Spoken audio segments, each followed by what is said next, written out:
वंचित बहुजन आघाडीचे नितीन जाधव साहेब सर आहेत.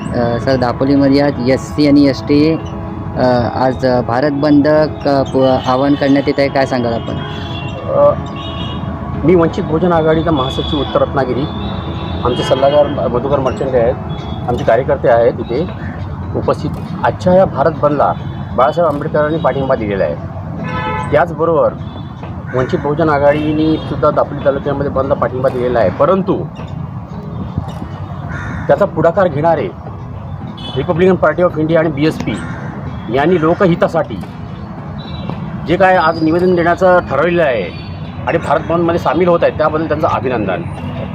आणि हे त्यांनी पक्षाच्या विरोधात जाऊन यांनी पाऊल उचललेलं आहे. त्याला कारण असं की ज्यावेळेस SC STचा वर्गीकरणाचा निकाल लागला त्यावेळेस RPIने ना अधिकृत भूमिका जाहीर केली ना BSPची भूमिका जाहीर केली. परंतु दापोलीमधील RPIच्या आणि BSPच्या लोकांनी पाठिंबा दिल्याबद्दल आणि निवेदन देण्याचा घाट घातल्याबद्दल मी त्यांचे लोकहितासाठी अभिनंदन करतो. खरं म्हणजे हे वर्गीकरण करण्याचा अधिकार सुप्रीम कोर्टाला बिलकुल नाही, तो संसदेला आहे. परंतु हे वर्गीकरणाचा आयोग नेमला कोणी, तर हा नेमला मुळात काँग्रेसने नेमलेला आहे. 1995 साली PV नरसिंहराव आणि मनमोहन सिंगच्या सरकारने त्याचा आयोग स्थापन केला. त्याची अंमलबजावणी सुप्रीम कोर्टाने केलेली आहे आणि ते अंमलात BJP आणायला बघत आहे. म्हणजे काँग्रेस आणि BJP हे SC आरक्षण संपवण्याचा घाट घालत आहेत आणि हे मुळात SC ST आणि मुस्लिमांच्या विरोधात काम करीत आहेत. तरी इथल्या जनतेने काँग्रेसच्या भूलथापांना बळी पडू नये, आयोग आपणच स्थापायचा आणि आपणच मोर्चे काढायचे. हे म्हणजे आम्हाला दलित आणि आदिवासींना ते मूर्ख बनवण्याचे षडयंत्र चाललेलं आहे. परंतु कुठंतरी आम्हाला आवाज उठवायचा आहे म्हणून या भारत बंदमध्ये आम्ही सामील होत आहोत. परंतु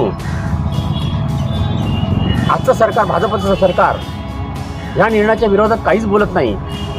मुळात भारतीय संविधानामध्ये सुप्रीम कोर्टाने जर चुकीचे निर्णय घेतले असेल तर संविधानामध्ये तरतूद आहे की त्यांच्यावरती इम्पिचमेंट चालवा म्हणजे महाअभियोग चालवण्याची तरतूद त्याच्यामध्ये आहे. तरी हे निवेदन देण्यापेक्षा सुप्रीम कोर्टावरती महाभियोग चालवण्यासाठी जर आपण आंदोलन केलं असतं तर बरं झालं असतं आणि त्याच्याबद्दल निवेदन दिलं असतं तर बरं झालं असतं.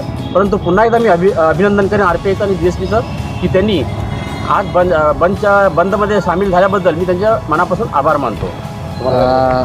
मनोज जरांगे यांनी वारंवार सरसकट आरक्षणाची मागणी होत असताना संपूर्ण महाराष्ट्रभर अगदी आपण बघितलं तर अगदी तणावाचं वातावरण दिसण्यात येत आहे.